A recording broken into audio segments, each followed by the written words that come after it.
నమస్తే, welcome to Sakshi sports. నేను మీ కృష్ణబాల. ఐపీఎల్ 2026 సీజన్ ముగిసినప్పటికీ సన్ రైజర్స్ హైదరాబాద్ జట్టు యజమాని కావ్య మారన్కు సంబంధించిన ఓ ఇంట్రెస్టింగ్ న్యూస్ సోషల్ మీడియాలో విపరీతంగా హల్చల్ చేస్తోంది. దక్షిణాదిలోనే కాకుండా బాలీవుడ్లోనూ టాప్ మ్యూజిక్ డైరెక్టర్గా దూసుకుపోతున్న అనిరుద్ రవిచంద్రన్తో కావ్య మారన్ త్వరలోనే వివాహ బంధంలోకి అడుగు పెట్టబోతున్నట్టు వార్తలు వస్తున్నాయి. సన్ టీవీ నెట్వర్క్ ఎగ్జిక్యూటివ్ డైరెక్టర్గా వ్యవహరిస్తూ ఐపీఎల్ మ్యాచ్లలో తనదైన జోస్తో క్రికెట్ అభిమానులలో ఎంతో క్రేజ్ సంపాదించుకున్న కావ్య మారన్ ఈ వార్తలపై ఇప్పటి వరకు అధికారికంగా స్పందించలేదు. అయితే అనిరుద్ కుటుంబ సభ్యుడే ఈ పెళ్లి వార్తలను ధృవీకరించడం ఇప్పుడు విశేషంగా మారింది. అనిరుద్ రవిచంద్రన్కు వరుసకు పెద్దనాన్న అయ్యే ప్రముఖ సీనియర్ నటుడు వైజీ మహేంద్రన్ ఇచ్చిన ఓ ఇంటర్వ్యూలో ఈ పెళ్లి గురించి సెన్సేషనల్ కామెంట్స్ చేశారు. అనిరుద్ చాలా మృదు స్వభావి.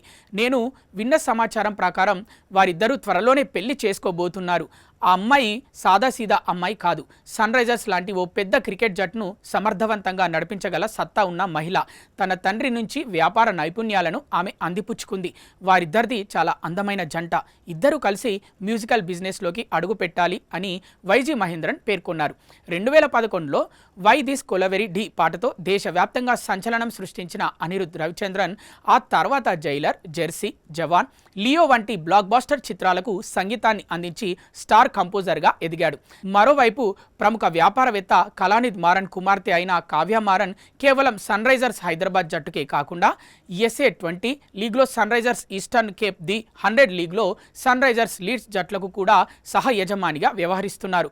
ప్యాట్ కమిన్స్ సారథ్యంలో ఐపీఎల్ 2026లో అద్భుతంగా రాణించిన SRH ఎలిమినేటర్ మ్యాచ్లో రాజస్థాన్ రాయల్స్ చేతిలో ఓడిపోయి ప్లే ఆఫ్స్ ప్రయాణాన్ని ముగించింది.